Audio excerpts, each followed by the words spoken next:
ఎవరైనా సరే ఆరోగ్యంగా ఉండాలంటే శుభ్రత పాటించాలి. మరి శుభ్రత కావాలంటే ఎలిం ప్రొడక్ట్స్ వాడాలి. నమస్కారం, వెల్కమ్ టు ఐ డ్రీమ్. ధర్మ మార్గం విత్ విజిత కార్యక్రమానికి స్వాగతం. ప్రస్తుతం మనతో పాటు ఉన్నారు ప్రముఖులు శివరుద్ర సాధువు గారు. ఇప్పుడు వారితో మాట్లాడి శ్రావణ మాసం యొక్క విశిష్టత గురించి అడిగి తెలుసుకుందాం. నమస్కారం అండి. నమస్కారం అమ్మా.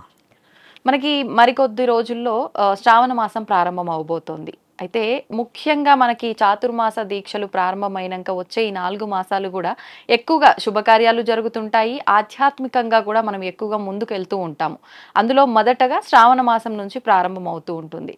అయితే ఈ శ్రావణ మాసంలో మనం ఎందుకు ఇంత దేవత ఆరాధనకు మనం ప్రాచుర్యం పొందింది, ఎందుకు మనం ఇంతగా పూజలు చేస్తూ ఉన్నాము, శ్రావణ మాస విశిష్టత ఏంటో వివరించండి. అంటే ధర్మ సందేహాలని చెప్పవచ్చు ఒక విధంగా. ప్రతి మాసంలో ఒక భగవంతుడి ప్రత్యేకత ఉంటుందమ్మా. అంటే యుగ యుగంలో ఇది మనం ఉన్నది 28వ కలియుగం, గతంలో చెప్పినట్టు. ఒక్కొక్క యుగానికి ఒక యుగ పురుషుడు అవతరించి యుగాన్ని మార్చాడు అనేది వింటూ ఉంటాం. కాబట్టి అంతరార్థం తెలుసుకోవాల్సింది ఏంటంటే అమ్మా, ఇక్కడ ఎప్పుడైతే మాసం మొదలవుతుందో ఈ మాసానికి ఒక యుగ పురుషుడు ప్రయాణం చేస్తాడు. ఇప్పుడు ఈ యుగంలో ఎవరు ప్రయాణం చేశారు స్వామి అంటే, ఈ యుగంలో యావత్ భారతదేశానికి చెప్పాల్సిన విషయం ఏంటంటే, మనకు స్వతంత్రం వచ్చింది ఈ మాసంలోనే. గమనించండి, ఎందుకంటే ఆగస్టు మంత్లోనే కదా మనకు వచ్చింది. 15th ఆగస్ట్ చేస్తాం కదా. అంటే ఇప్పుడున్న వాళ్ళకి తెలియాలని చెప్తున్నాను. ఈ మాసంలో ఏం జరిగింది అంటే, ఈ యుగంలో జరిగింది భారతీయులకి స్వాతంత్రం. అంటే ఒక కారణ జన్ముల చేతనో, కొందరు వీరుల చేతనో, మొత్తానికి ఒకరి పాలన నుంచి మనం సొంతంగా పాలించుకోవడానికి వచ్చిన ఒక విముక్తులం అని. అంటే ఎవరో కారణ జన్ముడు పుట్టాడనే అర్థం కదా. అది ఈ మాసంలో పుట్టారు. అలాగే వెంకటేశ్వర స్వామి కలియుగానికి వచ్చిన రోజు కూడా ఈ మాసమే. అంటే వాళ్ళు ఏం చేస్తారంటే అమ్మా, ఈ మాసాన్ని ఎన్నుకోవడానికి గల ప్రత్యేకతలు ఏమిటి ఇది తెలుసుకోవాలి. మనము దేవుళ్ళు ఎప్పుడైనా రావచ్చును, ఎవరైనా రావచ్చు. పూరి జగన్నాథ ఆలయంలో మొన్న చూసారు, 4 నెలలు తండ్రి ఏదో సపర్యాల కోసం అని చెప్పి నార్త్లో అన్ని వ్రతాలు చేస్తారు. 4 months చేస్తారు వాళ్ళు. దాని అంతరార్థం ఏంటి? విష్ణు మహానీయులు కూడా అమ్మ యుగాన్ని ఆరంభించడానికి వచ్చిన మాసం కూడా ఈ మాసమే. ఈ మాసంలో ఏంటంటమ్మా, దేవాది దేవతలు కంప్లీట్గా భూగ్రహం మీదకి వస్తారు. అందరూ ఎలా వస్తారు అని చెప్పిన దాంట్లో ఒకటి, ఇంట్లో కులదైవం ఇలవెలుపుల రూపంలో వాళ్ళు వాయనాలని అందుకోవడానికి ఒక వంతు అయితే, పెళ్ళిళ్ళు జరుగుతుంది 2వ వంతు అయితే, గృహప్రవేశాలు ప్రారంభాలు ఉంటాయి 3వ వంతు అయితే, ఆయురారోగ్యాలు బాగుండాలని చెప్పేసి మన వాళ్ళందరూ కొన్ని ప్రత్యేకమైన హోమ కార్యక్రమాలు కానీ, కొన్ని శాంతి పూజలు కానీ చేసుకోవడానికి ప్రత్యేకమైన మాసం. ఎందుకు ఈ ప్రత్యేకమైన మాసం? బాగా లోతుగా వెళ్తే అమ్మా, శ్రవణ నక్షత్రం, ఈ చంద్రుడు ఉంటాడు కదా తల్లి, ఈ చంద్రుడు శ్రవణ నక్షత్రంలోకి కంప్లీట్గా వెళ్తాడు. వెళ్ళినప్పుడు ఏమిటంటమ్మా, నక్షత్రాలలో శ్రవణ నక్షత్రం ఎక్కువ శాతంగా శని ప్రభావంతో ఉంటుంది. మనం తెలుసుకోవాల్సిన విషయం అది. ఈ మాసం ఎందుకు అని అంటే, స్వామివారి నక్షత్రం కదా, ఎందుకు శని ప్రభావం అంటే ఇక్కడ ఉన్న విషయం కూడా అది. స్వామివారి నక్షత్రం కాబట్టి స్వాములందరూ కిందకు వచ్చారు. అది ఇక్కడ ఉన్న ప్రజలకి ఇబ్బందులు కాకూడదని దగ్గరగా ఉన్నారు వాళ్ళు. శ్రవణ నక్షత్రంలో మీరు చూడండి, ఉపవాసాలు కూడా ఉంటారు చాలా మంది.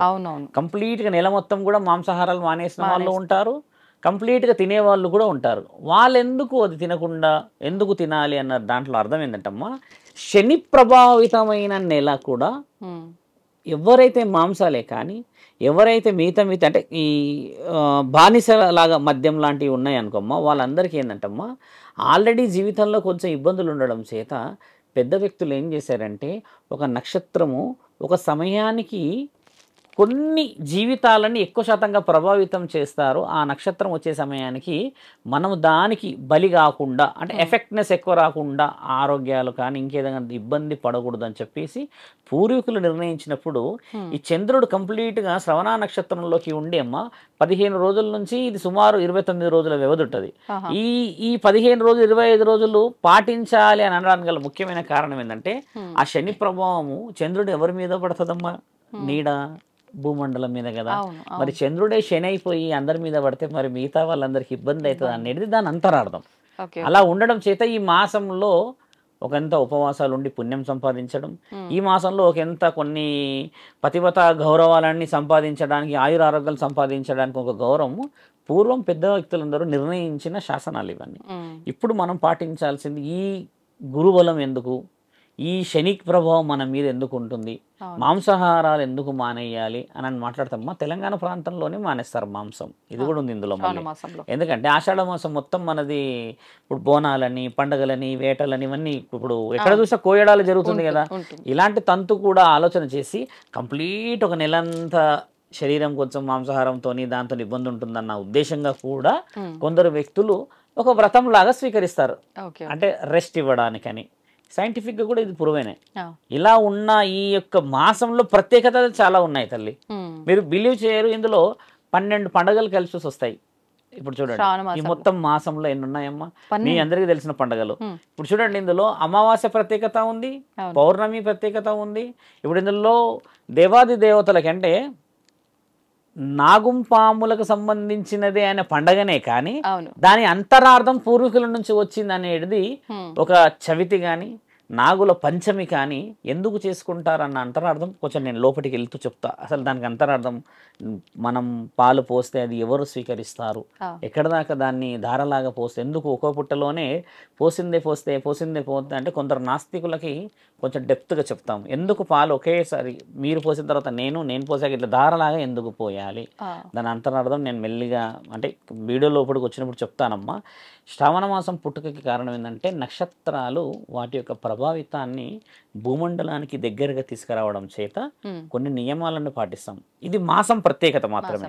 మాసంలో దేవాది దేవతలు వచ్చేసి వారు ఒక్కొక్క అవతారాన్ని మనందరికీ చూపించి అన్ని యుగాలలో పరమశివుడు కూడా భూమండలానికి ఒక సంహరణ చేయడానికి వచ్చిన మాసం అని కూడా అంటారు. ఇది దీంట్లో పురాణాలలో ఏం రాసి ఉందంటే అమ్మ, కేవలం శ్రావణ మాసంలోనే ఎందుకంటే ఇది శ్రావణ మాసంలో శ్రవణ నక్షత్రం అనేది మన దగ్గర వివరంగా మీరు ఎప్పుడు యూట్యూబ్లో కొట్టినా దాని గురించి శని ప్రభావం అనేది చూపిస్తుంది. నేనేమంటున్నా అంటమ్మా, ఆ శని ప్రభావం మన మీద పడకుండా పెద్ద వ్యక్తులందరూ భూమండలానికి వచ్చేసారు కదా, అందుకనే వాళ్ళకి ఆహ్వానం పలుకుతాం. మనకు అందుబాటులోనే మన చుట్టూ ఉన్నారు కాబట్టి దేవతలు ఉన్నారు, ఆరాధనలు ఉపయోగపడతాయి కాబట్టి శ్రవణ నక్షత్రాన్ని పుట్టుకకు కారణం అదమ్మా. శని ప్రభావము చంద్రుడు మన వైపు చూయించకూడదని చెప్పేసి వాళ్ళిద్దరి నుంచి కొన్ని విముక్తులకి చేసే ప్రత్యామ్నాయ ఉపయోగాలు ఇవన్నీ. ఓకే, ఇప్పుడు మీరన్నట్టుగా ఈ మాసం మొత్తం కూడా ప్రతిరోజు ఒక పండగ రోజే, అంటే విశేషమైన రోజుగానే భావిస్తాం. ప్రతి వారం దగ్గర నుంచి తీసుకున్న, తిథి దగ్గర నుంచి తీసుకున్న, ముఖ్యంగా శ్రావణ మాసం అంటే గుర్తొచ్చాయి నోములు, వ్రతాలు, మంగళగౌరి వ్రతం అని చెప్పి, వరలక్ష్మి వ్రతము అని చెప్పి. అయితే ఈ మంగళగౌరి వ్రతం చేసే విధానంలో కూడా చాలా మందిలో ఒక సందేహం, ఇది కొత్తగా వివాహం అయ్యి సంవత్సరం కూడా తిరగని వాళ్ళు మాత్రమే ఆచరించాల్సిన ఒక వ్రతమేమో అని చెప్పి. వాస్తవం ఏంటండి? వాస్తవం, మంచి మాట. ఓపికతోని ఒక భర్త, ఒక భార్య అంటే ఒక కుటుంబంలో ఉన్న ప్రతి ఒక్కళ్ళు వినవలసిన ప్రశ్న, అసలు చరిత్ర మనకి ఏం నేర్పించింది తెలుసుకోవాలి. చాలామంది గురువులు కానీ, పీఠాధిపతులు, మఠాధిపతులు కానీ ఇంకెవరైనా వచ్చి ఏం చెప్తారంటే మాసం ప్రత్యేకతలు చెప్తారు. మేము ఒక సాధువులం కాబట్టి మాసం పుట్టుకకి కారణాలు చెప్తే ఇప్పుడున్న యువతి యువకులకు అర్థం కావాల్సిన అవసరం. పూర్వం తల్లి కేవలం పురుషులే ఉన్న లోకం మనది, స్త్రీలు లేరు మన దగ్గర. పురుషులే ఉండడం చేత బాగా గమనించాల్సిన విషయం, పురుషులు ఉండడం చేత అభివృద్ధి అంటే ఒక స్త్రీ పురుషుల కలయికతోను వచ్చే వంశాభివృద్ధే కానీ జనాభివృద్ధే కానీ ఎక్కడ కలగకపోవడం చూసి బ్రహ్మదేవుడు సంధ్య అనే ఒక ఉత్తమురాలు, చాలా అందగతిని, ముట్టుకుంటే కూడా కందిపోయే ఒక మహానీయురాలని సృష్టించి ఉంచుతాడు ఆయన. సంధ్య ఆవిడ పేరు సంధ్య. ఇప్పటికి కూడా సంధ్యా సమయంలో అని కొన్ని విషయాలు అంటాం. సంధ్య అనేసరికి అందరికీ ఇప్పుడు ఓన్లీ ఈవినింగ్ అని ఐడియా ఉంటుంది అంతే. కానీ ఆ సంధ్య అనే ఆ మహానీయురాలు చూడ్డానికి ఎంతటి అందంగా ఉంటుందంటే అమ్మ, అసలు ఆవిడ చూడాలన్నా కూడా ఒక జన్మ సరిపోదు. అలాంటి అందగత్తిని సృష్టించి పెడుతున్నప్పుడు ఆ అందగత్తికి చలనం ఉండదు తల్లి. చలనం అని అంటే మోహించడం. ఒక పురుషుడు వచ్చాడు, భర్తలాగా ఉన్నాడు, ఆయనతో ఉండాలి, కామము, తర్వాత అభివృద్ధులు జరగాలి అని అంటే, స్త్రీ పురుషుల కలయికతోని వంశాభివృద్ధి జరగాలి అని అంటే, అలా ఎక్కడా కూడా అవకాశం దొరకకుండా ఆవిడ కావాల్సిన పనులన్నీ చేసుకుంటూ పూజ నియమ నిబంధనలు పాటించుకుంటూ అలా చెక్కు చెదరకుండా ఉండడం అంతే. బ్రహ్మదేవుడు ఒక ఆలోచన ఏం చేస్తాడంటే, ఆ, నేను ఇలా కాదు కదా ఆలోచించింది, నేను సృష్టి ఉమ్, రోజు రోజుకి ఉత్పత్తి అని అంటే పెరుగుతూ పెరుగుతూ పోతూ ఉండాలి, మంచివాళ్ళు చెడ్డవాళ్ళు, అప్పుడు పనులు రావాల్సిన కార్యక్రమాలను ఆలోచించినప్పుడు ఇలా కాదు అని దివ్య దృష్టితో ఆలోచించి ఆయన చేసిన ఘనకార్యం ఏంటంటే మన్మధుడిని పిలుస్తాడు. మన్మధుడిని పిలిచినప్పుడు ఏమవుతుందంటే తల్లి, కొంచెం మనం ఆలోచన చేసినప్పుడు ఉమ్, 5 బాణాలు ఇస్తాడు మన్మధుడికి. ఈ 5 బాణాలు నీవు భూమండలం మీద వేసినప్పుడు అక్కడక్కడ కొంతమంది, అక్కడక్కడ కొందరు పురుషులే కానీ ఇంకెవరైనా ఆకర్షించబడతారు. మన్మథ బాణం అని అంటే మనకు తెలియాల్సిన విషయం ఏంటంటే అది కామానికి సంబంధించిన బాణమే. ఇప్పుడు చాలామంది అంటే మనం మాట్లాడాల్సిన అవసరం కూడా ఏంటంటమ్మా, ఒక స్త్రీ ఒక పురుషుడు సంసారంలో కలిసి ఉండను అని చెప్తుంటారు చూడమ్మా, నా మీద ఈయన గారికి మోహమే లేదు, అసలు నన్ను పట్టించుకోడు, నేను అలంకరించుకున్నా చూడడు, నన్ను ఎక్కడికి తీసుకెళ్ళడు, నాతో ఇలా అంటారు కదమ్మా. ఇలాంటి వాళ్ళకి మన్మథ పూజ అనేది కూడా శాస్త్రంలో రాయబడి ఉంది. కానీ అలాంటివి ఎవరైనా చెయ్యరు. చేయరు. కానీ అది మన్మథం అనగానే కామం అనేది కూర్చుందిగా. అవును. కామం అనేసరికి ఏంటంటే కామ పూజలు ఎవరు చేయరు. కానీ దాని అంతరార్థం ఎలా ఉండాలంటమ్మా, స్త్రీ పురుషుడు కాకుండా భార్యాభర్తలు ఏ విధముగా కలిసి ఉండాలన్న పూజలే ఈ మన్మధుడికి సంబంధించిన కొన్ని చలనాలకు సంబంధించిన పూజలు. అది పురోహితులు మీకు చెప్పాల్సిన అవసరం లేదు, కానీ అంతరార్థం పురోహితుడు ఆయన మైండ్లో పెట్టుకోవాల్సినవి అవన్నీ పెట్టుకొని వీళ్ళిద్దరికి కావాల్సిన మర్యాదలు చేసేటి కావాల్సిన పావులు కదిలించడం. అంతేగాని మీ ఇద్దరి మధ్యలో బాణాన్ని వేస్తున్నా అని చెప్పి కూర్చోరు కదా తల్లి పూజకి. అదేమవుతుంది, అది ఇప్పుడున్న దాంట్లో సమాజం ఒప్పుకోదు. అది దానికి కొన్ని సెన్సిటివ్ డిస్కషన్స్ ఉంటాయి. కాబట్టి మన్మధుడు వేసిన బాణాల వల్ల ఏమవుతుందంటే అమ్మ, మిగతా పురుషులందరికీ తర్వాత అక్కడున్న ఆ సంధ్య ఆ స్త్రీకి కూడా ఎక్కడ లేని మోహం మొదలవుతుంది. మన్మధుడు చేసిన ఒక వ్యవహారం ఏంటంటే, బ్రహ్మిచ్చిన ఈ బాణం పనిచేస్తుందో లేదో అని మొదట ఆయన బ్రహ్మలోకానికి వేస్తాడు, అక్కడనే వేసి పెడతాడు ఫస్ట్, అంటే స్వర్గలోకానికి వేస్తాడు. ఏం అక్కడ ఉన్న దేవాది దేవతలందరూ ఆ పురుషులు ఉంటారు కదమ్మా, మిగతా వాళ్ళందరికీ మోహం మొదలవుతుంది ఈ స్త్రీ పైన.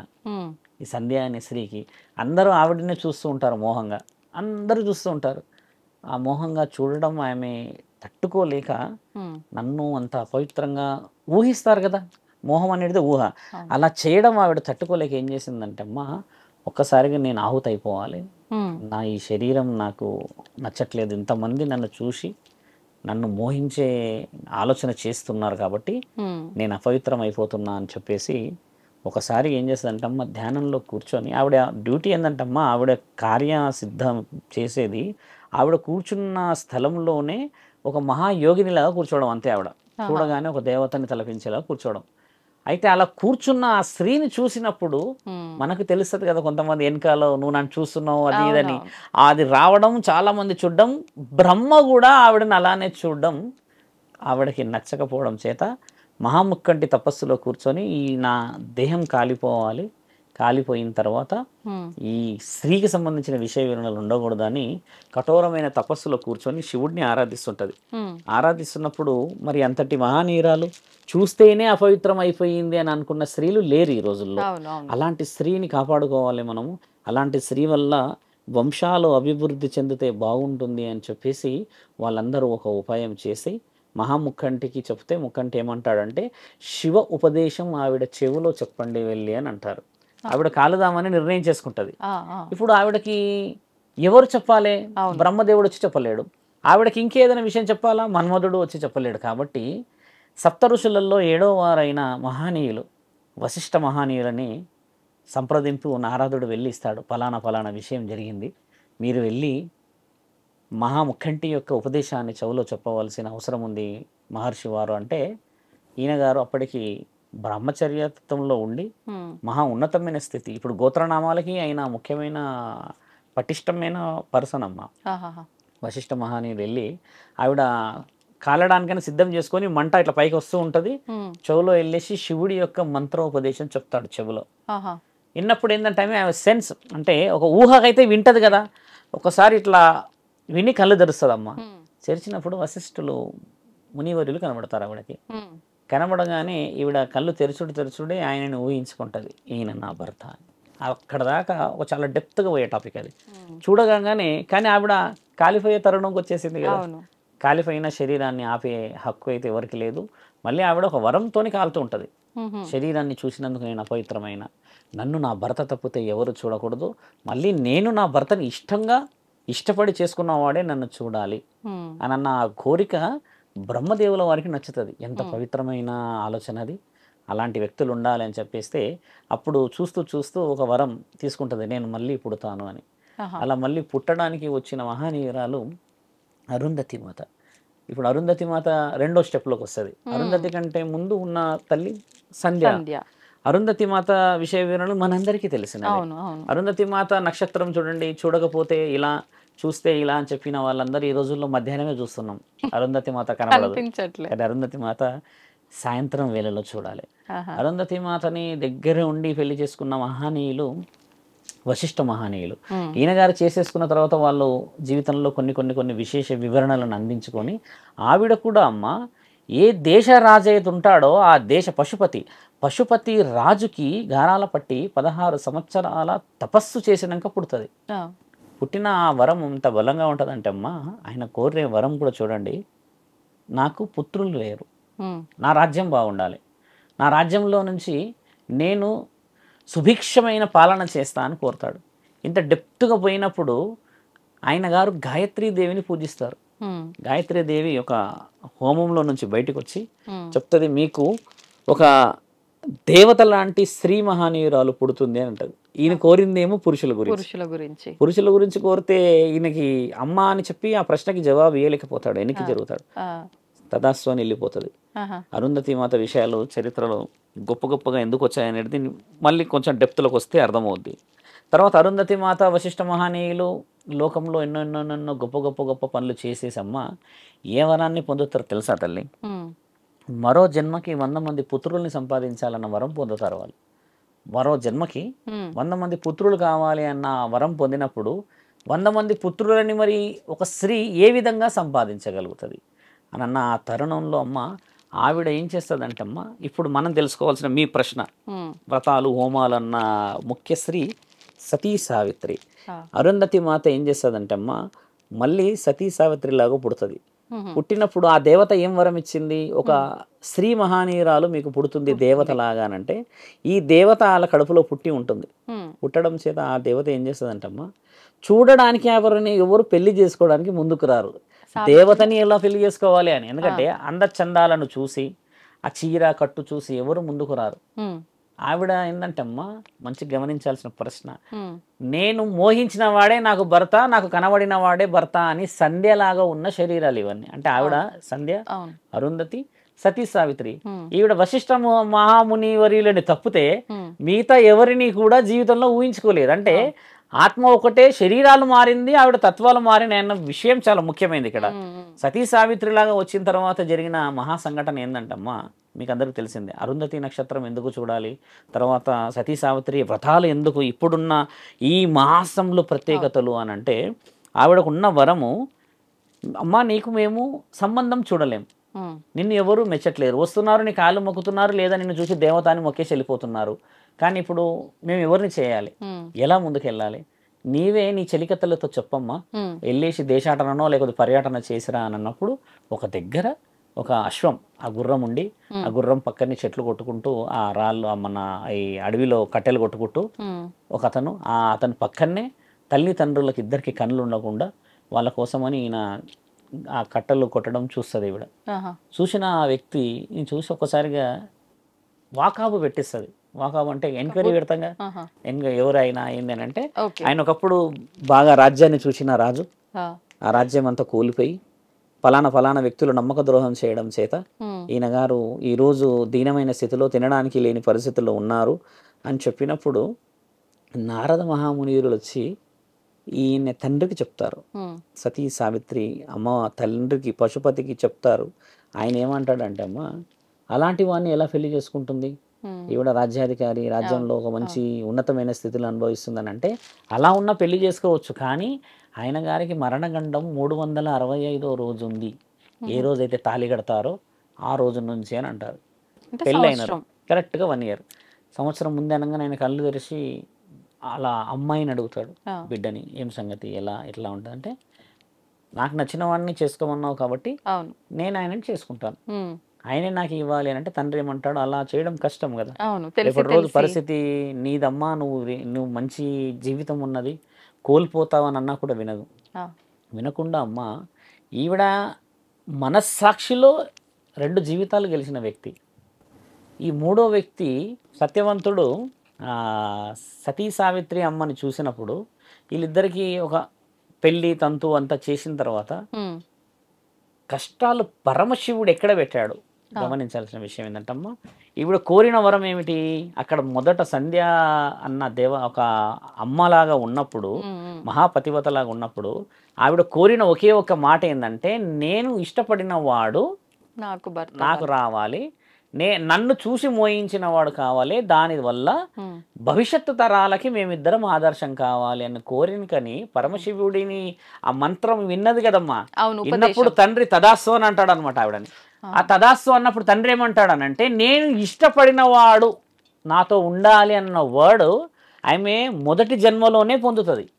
పొందినప్పుడు ఈయన గారు 3వ జన్మల ఎవరైతే వశిష్ఠ మహానీయుడు సత్యవంతుడిలాగా వస్తాడో తల్లి, ఈయన మొదటి జన్మలో ఉన్న భర్త కావడం చేత ఈ అమ్మ మదిలో ఉంటుంది, నేను నా భర్తని కాపాడుకోవడానికి మార్గం పరమశివుడిచ్చాడు. ఈ విషయం అంతా సృష్టికి విధాతకి ఈ మహానీయురాలకు మాత్రమే తెలుసుంటుంది తల్లి. మిగతా ఎవరికి విషయాలు తెలియక పెళ్ళైన తర్వాత వాళ్ళిద్దరూ చాలా చాలా చాలా పరమశివుడు ఎలాంటి కష్టాలు పెడతాడంటే అమ్మ, తినడానికి కూడా పరిస్థితులు ఉండవు. వచ్చిన ఒక బట్టలు ఈయన ఇద్దరు కలిసి వచ్చిన దుస్తుల మీదనే ఉండి తీవ్రమైన పరిస్థితి అనుభవిస్తూ కొన్ని రోజులకి ఒక దుస్తువు పాడైతే ఇద్దరు కలిసి ఒక దుస్తువునే, ఈ శరీరం నుంచి ఆ శరీరం, ఆ శరీరం నుంచి ఈ శరీరం, అంతే. ఇప్పుడు భర్త ఆ దుస్తులు వేసుకుంటే భార్య ఇంట్లోనే ఉండాలి, ఇంట్లో భార్య ఉంటే భర్త బయట ఉండాలి. అంటే వాళ్ళకి అంతటి స్థితిని పరమశివుడు చాలా దగ్గరగా అనుభవించేలా పెడతాడు తల్లి.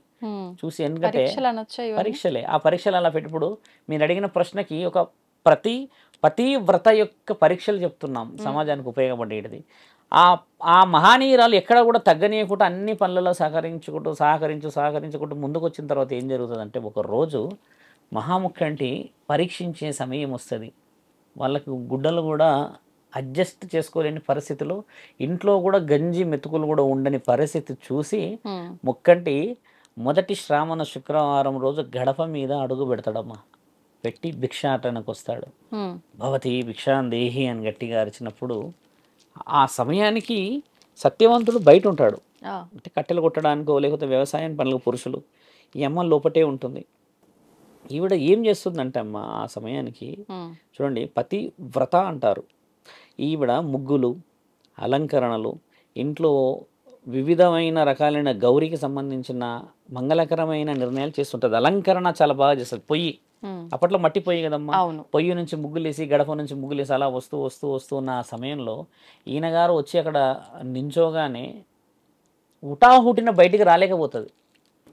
ఉటాహుటిన బయటికి రావాలి కదా. ఇప్పుడు ఒక వ్యక్తి వచ్చాడు అని అంటే కనిపెట్టే పరిస్థితుల్లోనే ఉండవచ్చు, బయటికి రాలేని పరిస్థితులు ఉండడం చేత ఆయన గారిని కొన్ని మాటలతో మైమరిపించి, మీరు ఇలా ఉండండి, మీరు కారణంతో వచ్చారని మాకు అర్థమైంది, మీలాంటి వాళ్ళ ఆశీర్వాదం. పరమశివుడే నాకు తెలుసా, వచ్చింది పరమశివుడు అని కాదు, సాధు వచ్చిండనంటే సాధు వెనకాల పరమశివుడే అని అర్థం. సాధువుల గౌరవం అది కదమ్మా. ఒకసారి భిక్ష కూడా పెట్టాలి ఇంటికి అని సాధువులు ఎందుకు అంటారంటే దాని అర్థం పరమశివుడు నెక్స్ట్ అంటే దేవాది దేవతలు వీళ్ళు వెనకాల ఉంటారు. జీవితం అయితే అంత సులభంగా ఎవరు వదిలిపెట్టిపోరు కదమ్మా. తండ్రికి అంకితం చేసిన వాళ్ళు సాధువులు ఉంటారు, పురోహితులు, పీఠాధిపతులు, కాబట్టి వారి అడుగు చాలా పవిత్రమైనది. అప్పుడు ఆవిడ కొన్ని మాటలు చెప్పి ఎన్ని విషయాలు చెప్తే తండ్రి వింటూ ఉంటాడు, ఊగొడుతూ ఉంటాడు, ఇంకా బయటికి వస్తలేదని అడుగుతూ ఉంటే అప్పుడు ఆయన గారు అక్కడ నుంచి కట్టెలన్నీ తీసుకొని వచ్చేసి లోపలికి వెళ్ళగానే ఈ అమ్మ హడావిడిగా బయటకు వచ్చేస్తుంది. బయటకు వచ్చేసి ఇలా ఉంది పరిస్థితి అది ఇది అని అడిగితే ఎందుకు రాలేరు, ఏదో పెడతావు అని ఎదురు చూస్తే అమ్మ నువ్వు ఏమీ పెట్టలేవు నాకు, నీ దగ్గర ఏమున్నది అని అడిగి చూస్తే ఆవిడ దగ్గర చిన్న ఉసిరికాయ మాత్రమే, అంటే ఇంట్లో ఉండే ఒక పండు మాత్రమే తీసుకొచ్చి నేను ఇవ్వగలుగుతా, అంటే మరి నీ భర్త నువ్వు ఇద్దరు రాలేరు ఎందుకు మరి అని అడిగితే, క్షమించండి ఉన్న ఒకే ఒక దుస్తుల చేత నా భర్త వెనకాలో తలుపు గోడచాటుగా నిలబడి చూస్తున్నాడు మిమ్మల్ని, ఆయన రావడం చేత నేను దుస్తులు వేసుకొని బయటికి వచ్చాను, మహానీయ అని చెప్పి తండ్రి కాళ్ళు మొక్కి తండ్రి ఆశీర్వాదం తీసుకున్నప్పుడు తండ్రి ఏమంటాడనంటే అమ్మ ఇది చాలా ముఖ్యంగా ఒక వాయనం ఇచ్చేటప్పుడు స్త్రీ కాళ్ళు ఎందుకు మొక్కాలే చెప్తున్నాం. అలా కాళ్ళు ఈ తల పెట్టి ఆవిడ మొక్కినప్పుడు ఆయన గారు వచ్చింది మహాముఖ్య అంటే అని గమనిస్తుంది ఆవిడ. ఇది పెట్టి మొక్కాలి. ఇప్పుడు కాళ్ళు ఇలా ఇలా అన్నాడు కాదు మొక్కడం, దాని ప్రత్యేకత చాలా బలంగా ఉంటుంది. అలా చూసినప్పుడు తండ్రి ఏమంటాడంటే అమ్మ ఇలా చేతి పెట్టినప్పుడు దీర్ఘ సుమంగళి భవ అని అంటాడు. ఒక మాట. ఆవిడకున్న వరం ఏంది, కేవలం సంవత్సరంలో చనిపోతాడు. అంతవరకు పోగానే ఈవిడ దీర్ఘ సుమంగళి భవ అని ఆశీర్వదించాడు అని అంటే నా భర్త బతుకుతాడు అంటే దీంట్లో అర్థం ఉన్నది అని చెప్పేసేసి ఆవిడ ఏం చేస్తుందంటే అమ్మ అక్కడ తండ్రి ఆ మాట ఇచ్చేసి ఖచ్చితంగా జీవితాన్ని గెలిచి తీరుతారు మీరు అని చెప్పేసి తండ్రి అక్కడ నుంచి మాయమే వెళ్ళిపోతాడు. వెళ్ళిపోయి వచ్చిన మహా అడుగు పెట్టిన రోజు శ్రావణంలో మొదటి రోజు అంటారు. మొదటి శుక్రవారం రోజు ఎంత ప్రత్యేకంగా చేస్తారు చూడండి. తర్వాత మధ్యలో కూడా చేస్తారు వాళ్ళ వాళ్ళ స్థాయిని బట్టి. అలా ప్రత్యేకంగా శుక్రవారమే రావడం చేత అర్ధనారీశ్వరి తత్వానికి సౌభాగ్యవతికి ఉన్న విలువ పరమశివుడు నిండుగా ఇవ్వడం చేత ఆ మాంగళ్యానికి సంబంధించిన బరువుని పాటించడం ఆ రోజు నుంచి మొదలు పెట్టారు మన దగ్గర. తర్వాత యముడు వస్తాడు ఒక సమయం అయిన తర్వాత. యముడు బలంగా దిగేసేసి, ఎందుకంటే వరం తండ్రి అయితే ఇచ్చాడు కానీ యముడికైతే తెలియదు కదా ఈ తంతా. యముడు ఆయన డ్యూటీ ఆయన డిక్షనరీ పట్టుకొని రావడం చేత దున్నపోతు పైన రావుడే సత్యవంతుడిని తీసుకొని వెళ్ళిపోతాడు తల్లి. ఇట్లా తీసుకొని వెళ్ళగానే అమ్మ ఒక్కసారి బయటికి రావడం సంధ్యా సమయం అంటే మళ్ళీ ఆవిడే మళ్ళీ అరుంధతి మాతే మరి సత్యవతే బయటికి రావగానే ఆత్మను తీసుకుపోవడం సహజం మనం చూస్తాం. తీసుకువెళ్తున్నప్పుడు యముడు పోతున్న వాహనం వెనుకనే ఈ అమ్మ కూడా బయలుదేరుతుంది ఆయనను పట్టుకొని. నేను నా పెనిమిటి లేనిది నేను రాలేను అంటే ఈవిడ చెప్పదు వరం ఉన్నదో లేకపోతే ఇంకేది ఉన్నదా అన్న విషయాలు ఏది మాటలు చెప్పదు. ఆవిడ ఏమంటదంటే అమ్మ నీవెంత చక్కగా ఉన్నావు తల్లి, ఎంత బంగారం వల్లే ఉన్నావు నువ్వు అని చెప్తే, లేదు నాకు ఈయనతోనే జీవితం ఉన్నది, లేదు మీరు మిగతా విషయాల్లో చాలా జీవితంగా ముందుకు పోవాలంటే లేదు మాకు వరం ఉన్నది అని అడుగుతారు. మీకు వరం ఎలా ఉన్నది ఏ విధంగా వచ్చింది అన్న వర్షన్ యముడు అడిగిన ప్రస్తావన ఏంటంటమ్మా, నేను 100 మంది కుమారులను కంట అన్న వరం ఉన్నది నాకు అని అన్నప్పుడు 100 మందిని కనడం ఈయనతోనైతే కాదమ్మా, మీరు ఇంకా వేరే వాళ్ళని చేసుకోవడానికి అర్హత ఉన్నది అన్నట్టుగా యముడిచ్చే ప్రశ్న. లేదు మాకు వరం ఉన్నది అది ఉన్నట్టే మీరు తదాస్తు అనండి అంటే ఆ 100 మందిని నువ్వు కంటావు అని అంటాడు కానీ ఈయనతో కంటావు అని అన్నాడు ఆయన. 100 మందిని కంటావు అంటే నాకు వరం ఇవ్వండి, మీరు వరాలు ఇవ్వాలి కదా, నా పెనిమిటిని వదలాలంటే మీరు నాకు వరం ఇవ్వాలి. పెనిమిటి కూడా వస్తుంటుంది పట్టుకొని అలా గాలిలోనే. అంటే నేను వదలాలంటే నేను ఏం చేయాలని అంటే ఆయన ఆ యముడిని పొగుడుతూ ఉంటుంది, మీరు చూడడానికి వీరుడు లాగా ఉన్నారు, మీరు ధర్మమైన పనులే చేస్తారు అని చెప్తే ఇక యముడు పొగుడుతలో కూర్చొని మంచిగా మాటలు వింటూ ఉంటే వరాలు 4 అడుగుతుంది తల్లి. ఫస్ట్ వరము నా యొక్క అత్తామామలకి కళ్ళు తిరిగి రావాలి, గుడ్డి వాళ్ళని చెప్పాను కదా. మా అమ్మా నాన్నలకి 100 మంది పుత్రులు జన్మించాలి, 100 మంది వాళ్ళ అమ్మా నాన్నలకి. తర్వాత మా రాజ్యం మాకు తిరిగి రావాలి. బాగా గమనించాల్సిన ప్రశ్న, రాజ్యం కోల్పోతాడు కదా సత్యవంతుడు. ఈ 3 ప్రశ్నలు. 4వ ప్రశ్న నాకు 100 మంది పుత్రులు కావాలి. ఇవన్నీ ప్రశ్నలకి మీరు తదాస్తు అనాలంటే ఆయన తదాస్తు అంటాడు. అన్న తర్వాత ఒక సమయం, ఒక నిర్దిష్టమైన సమయం వచ్చిన తర్వాత అమ్మ ఆమె ఆ వరం వదిలిపెట్టిన తర్వాత ఒక పొలిమేర కనబడుతుంది. పొలిమేర కనబడగానే శివుడు ఒక్కసారి గట్టిగా ఆజ్ఞ యమ అని అంటాడుగా తండ్రిది కంఠం చాలా బలంగా. ఒకసారి యమ అని అనగానే తండ్రికి అర్థమైపోతుంది ఏదో జరిగింది ఇక్కడ అన్నప్పుడు తండ్రి ఇచ్చే ఉపదేశం ఏంటంటే దీర్ఘ సుమంగళి అని ఆశీర్వదించిన పతివ్రతని మనం ఖచ్చితంగా ముందు భవిష్యత్తుకు చూపించాల్సిన అవసరం ఉన్నది. కారణం చేత సంధ్యగా ఉన్నప్పుడు నేను ఇచ్చిన వరాల చేత ఆవిడే మోహించి ఆవిడే ఇష్టపడ్డ ఒక పురుషుడిని జన్మలకి ఎన్ని కష్టాలు సంవత్సరం లోపే చనిపోతాడని తెలిసినా కూడా దైవాధనానికి ఉన్న బలము చేత ఆవిడని నేను దీర్ఘంగా సుమంగళిలుగా ఉండాలని ఆశీర్వదించాము మేము అని అన్నప్పుడు తండ్రి ఆశీర్వాదం వచ్చేసిన తర్వాత ఇంకా ఒకసారి శరీరంలోకి మళ్ళీ వెళ్ళిపోతాడు ఈయన. అయినా అట్లా ఒక్కొక్క జన్మలో ఉన్న వరాలు ఇంకో జన్మలో వర్తిస్తాయా? అలా ఉండదు. బాగా గమనించాల్సిన ప్రశ్న అమ్మ. ఒక జన్మలో కోరుకున్న ప్రశ్నలు ధర్మమైనయా అధర్మమైనయా? ఆవిడేం కోరింది? నా శరీరాన్ని నా భర్త తప్పితే ఎవరు చూడకూడదని కోరింది కదా. అంటే పతివత అనే అర్థం కదా. మీరు అన్నట్టుగా మరి కొంచెం వైల్డ్గా మాట్లాడితేమ్మా ఈ జన్మలో ఉన్న వాళ్ళు వేరే జన్మలో వద్దు అని మొత్తుకుంటున్న వాళ్ళు చాలామంది ఉన్నారు, సగం మంది ఉన్నారు. మొన్న ఒక స్త్రీ, అమ్మాయి ఎవరో తెలియదు కానీ ఏమంటుంది విన్నారా, పెళ్ళిళ్ళు వద్దు మీరు సెల్ఫ్గా ఎంజాయ్ చేయండి ఆడవాళ్ళు మగవాళ్ళతో, మగవాళ్ళు ఆడవాళ్ళతో అని అంటుంది ఒక స్త్రీ. చూసారా, అది వీడియో కూడా వచ్చింది. నాకు తెలిసి మీ ఐడ్రీమ్ వాళ్ళే పట్టుకున్నారు కెమెరా. ఎవరు అంటుంది, ఆ స్త్రీ అంటుంది ఒకరు. అంటే చూడండి, అంటే ఇక్కడ మరి మీరన్న ఈ వర్డ్ పనిచేస్తుందా? ఆత్మకి ఆయన ఇచ్చారు. ఎక్కడిచ్చాడు వరము? శివుడు. ఇది మంచి ప్రశ్న అడిగావు తల్లి, నువ్వు తెలివిగా అడిగావు అనుకోవచ్చు. ఆవిడ కాలిపోతూ అడిగింది. సంధ్య అమ్మ కాలుతో అడిగిందంటే మాట ఇచ్చింది ఎవరికి? తండ్రి. శరీరంతో పాటు ఆత్మకే, కాబట్టి ఈ ఆత్మ పవిత్రమైనదే కదా. అందుకని చెప్పేసి ఆవిడ ఒక్కొక్క జన్మలా ఒక్కొక్క రుజువు చేసింది. ఈ ఎవరైతే సత్యవంతుడి గురించి చెప్పినామమ్మా, ఈ విషయం జరిగింది ఏ యుగంలో తెలుసమ్మా? మహాభారతంలో జరిగింది. మహాభారతం జరిగినప్పుడు శ్రీకృష్ణుడు కూడా ఉన్నారు కదా. ఆ సమయంలో ఇక్కడ ఒక స్త్రీకి అమర్యాద జరుగుతూ ఉన్నది. స్త్రీలని తక్కువ చేస్తూ ఉన్నారు. స్త్రీల యొక్క గౌరవాలను నిర్ణయించాలి అని చెప్పేసి ఆవిడ ఒక్కొక్క జన్మకి మళ్ళీ మళ్ళీ పుట్టి సమాజానికి మన దగ్గర పాటించడం. నేను ఓపెన్గా చెప్తున్నా, సతీ సావిత్రి వ్రతాలు మన దగ్గర ఎక్కువ శాతంగా చెయ్యరు. నార్త్లో పోయి చూడండి, ఒక్కొక్కరి ఇంట్లో భార్యడ పూజలు చేస్తారు కూర్చొని. శ్రావణ మాసంలోనే చాలా స్పెసిఫైడ్గా చేస్తారు నార్త్లో. ఎందుకు చేస్తారు అని అంటే, మన దగ్గర కొంచెం తగ్గింది పూజల విషయాలు, వివరణలు. ఇప్పుడు వాయనం అనేది ఎవరికి ఇవ్వాలమ్మా? తెలివిగా పోవాలి. సుమంగళి స్త్రీలకే కదా. మనసు పెట్టి మళ్ళీ అడగండి, వాయనం ఎవరికి ఇవ్వాలమ్మా? ఇప్పుడు సుమంగళి స్త్రీలు కదా. సుమంగళి అని ఆశీర్వదించి మళ్ళీ నేను సుమంగళిలాగా ఉండు అని చెప్పిన స్త్రీలకే ఇవ్వాలా? లేకపోతే ఊరికే నువ్వు ఇస్తే వాయనం వచ్చి నీతో కాళ్ళకి పసుపు పెట్టించేసుకొని బొట్టు పెట్టించేసేసుకొని కొంగు చాచుల్లో తీసుకుపోయే వాళ్ళకి ఇవ్వాలా? వాయనం ఎవరికి ఇవ్వాలి తెలుసా తల్లి? నిజముగా ఒక సౌభాగ్యవతి నిజముగా ఇంకొక సౌభాగ్యవతిని మనస్ఫూర్తిగా ఆశీర్వదిస్తుందన్న ఆ స్త్రీకే ఆ సౌభాగ్యానికి బలం. పరపతితో కాదు ఇదంతా.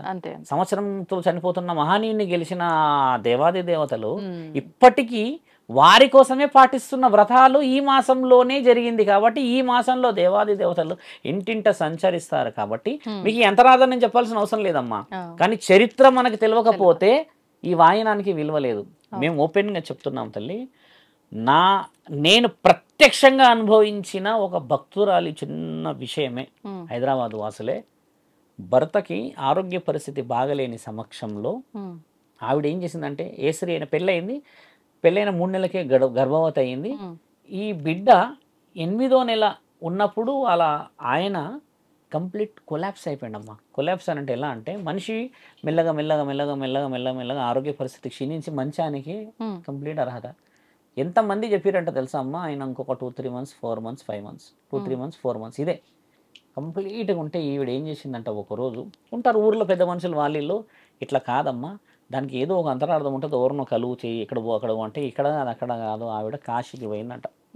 కాశీకి ఇట్లా కనుక్కొని పోయి కాశీలో ఒక గురువు చెప్పిరట, అమ్మ 11 మంది దగ్గర, అంటే 11 ఆడవాళ్ళ దగ్గర కాళ్ళకి పసుపు రాసుకొని పట్టు వస్త్రాలు నెత్తిలో పువ్వులు పెట్టుకొని ఎవరైతే మాంగళ్యాన్ని అంటే ఈ వాయనాన్ని ఇస్తారో శ్రావణంలో 5 అంటే 5 వారాలు ఉంటాయి కదా, 5 వారాలు 11 కడపలకి నీ కొంగు చాచి భిక్షాటనకి వెళ్ళు అన్నాడు. అంటే ఇలా అంటే కొంగు చాచి భిక్షాటన అంటే చేస్తారా స్వామి, మరి వాళ్ళు పవిత్రంగా చేసుకుంటారు కదా పండగ అంటే, లేదు ఈ యొక్క మహానీయమైన ఒక ఆలోచన మన పురాణాలలో రాసి ఉంది.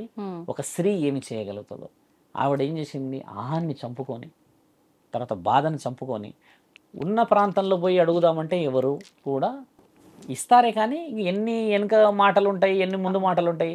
అలా ఒక్కొక్క వారం ఒక్కొక్క ప్రాంతానికి పోయి భిక్షాటన చేసి వచ్చిన తర్వాత 90 రోజులకు వాళ్ళ భర్త 90 రోజులకి, నేను మాట విన్నాను, 3 నెలలకి వాళ్ళ భర్త బెడ్ రిడన్ ఉన్న మనిషి పైకి లేచి కూర్చొని పని హెవీగా చేయట్లేడు, కానీ తినేసి ఈవిడతో చేదోడు వాదోడుగా రావడానికి, మార్కెట్కి అటు పోవడానికి ఇటు పోవడానికి చేయడానికి సహకరిస్తున్నాడు. ఇద్దరు కలిసి ఇంట్లోనే స్టేషనరీ పెట్టుకున్నారు. ఇప్పుడు అది ఎంత గొప్ప మాట అయితే, ఆ స్త్రీ నా చెవులో చెప్పిందమ్మా మాట వచ్చి, స్వామి అసలు అంత ఉంటుందా? నా కామెంట్ కూడా పెట్టింది. ఆ కామెంట్ మరి ఎందులో పెట్టింది తెలియదు, ఇట్లా పెట్టింది. మీకు గుర్తుందా స్వామి, నేను ఒక 3-3.5 సంవత్సరాల క్రితం మిమ్మల్ని పలానా సికింద్రాబాద్లో కలిసిన అని చెప్పి. ఎంత బలం ఉంటే ఒక సాధువు ఆ మాట చెప్తే ఈ తల్లి పాటిస్తే దేవాది దేవతల వరం ఎందుకు వస్తుంది అని అంటే, అమ్మ నీవు గౌరీమాతను పూజిస్తావు, నేను దుర్గామాతను పూజిస్తా, ఇప్పుడు అక్కడ ఉన్నాడు ఆ స్వామి వెంకటేశ్వర స్వామిని పూజిస్తాడు. కాబట్టి నీ ఈ భిక్షల వేరే వాళ్ళ దేవతల బలం పడాలి. పడినప్పుడు నీ కులదైవం కూడా, నీ ఇలవెల్పు కూడా బరువులోకి వస్తాడు. అదే కదమ్మా ఒక పతి వ్రత లక్షణాలు అంటారు. అది ప్రతివ్రత లక్షణాలు కాదు. పతి అంటే ఎవరు? భర్త. లక్షణాలని లక్షణీయంగా చేయగలిగిన స్త్రీయే కొంగు చాపి చాచగలదా తల్లి? ఒక మాట ఆలోచించు. పోగలదా ఒక స్త్రీ? ఏ స్త్రీ పోదు కొంగ చాచి. కానీ నేను ఇప్పుడు చెప్తున్న మాట, ఒక సాధువునైనా నేను తండ్రి ముక్కంటి మీద ఆన, ఏ స్త్రీ అయితే 10 రకాలుగా ఇంటికి వెళ్ళేసేసి వాయినం స్వీకరిస్తుందో వాళ్ళ ఇంట్లో ఖచ్చితంగా ఆరోగ్యానికి సంబంధించి మరణ గండాలకు సంబంధించిన ఆ గడియ తప్పిపోతుందమ్మా. ఈ శ్రావణ మాసానికి ఉన్న ప్రత్యేకత అది. నువ్వు వాయనము పిలిచేసి ఇచ్చేసిన దాంట్లో పార్షాలిటీ చూపించడం కాదు. అసలు వాయనానికి అంతరార్థం వివరిస్తారు తెలుసా అమ్మా?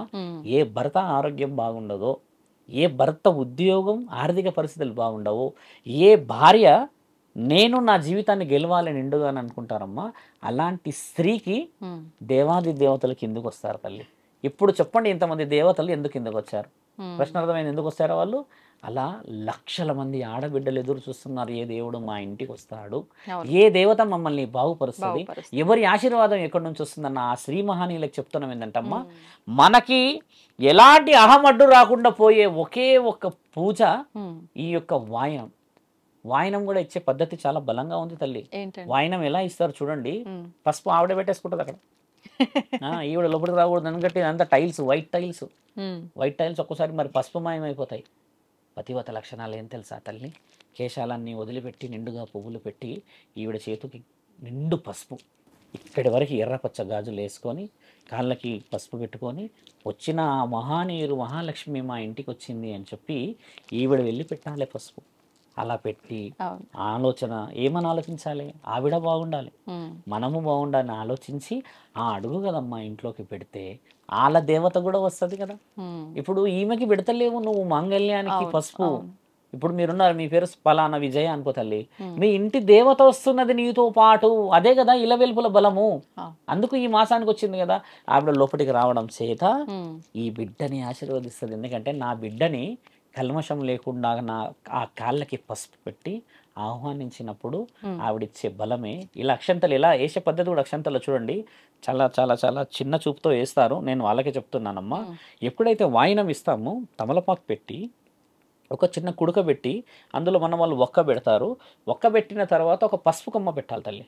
పసుపు కొమ్మ పెట్టి దాంట్లో పసుపు కుంకుమ పోయాలి. అది మన దగ్గర కుడుకలో మన వాళ్ళు పోయారు. పోసిన దాంట్లో కొంచెం బియ్యము మంచిగా మన నిండు చేతులతో 5 ముత్తైదులతో మంచి ఒక నిండుగా ఒక గమేలంలో బియ్యం పోసుకొని చేతులకి మంచిగా అంటే ఇలా రాయాలి పసుపు వేసుకొని. కొంచెం నూనె పోస్తే చకచకా మెరుస్తుంది. తీసి ఆ అక్షంతలు కూడా అందులో పెడితే ఏదైతే వాయినం నువ్వు ఇచ్చినప్పుడు ఆ అమ్మ తీసుకుంటుందో తల్లి, కాళ్ళు నిండుగా మొక్కి ఇలా పైకి చూసినప్పుడు అక్షంతలు వేయాలి. తల కిందికి పెట్టగానే అక్షంతలు వేసేస్తున్నారు. అలా కాదు, ఇలా పైకి చూస్తే ఎవరిని చూస్తారో తెలుసా అమ్మ? ఇలా చూసినప్పుడు నీ వంశంలో ఉన్న ఆధిపత్యంలో కూర్చున్న ఆ అంశ దేవత చూస్తుంది. అప్పుడు ఇలా వేసేటప్పుడు దీర్ఘ సుమంగళి భవానో లేకపోతే మనోవాంఛ ఫలసిద్ధరస్తా అని నువ్వే అనుకోవాలి. ఓ పురోహితుడు బ్రాహ్మణుడు వచ్చేసి వేయాల్సింది కాదు ఆ సమయం.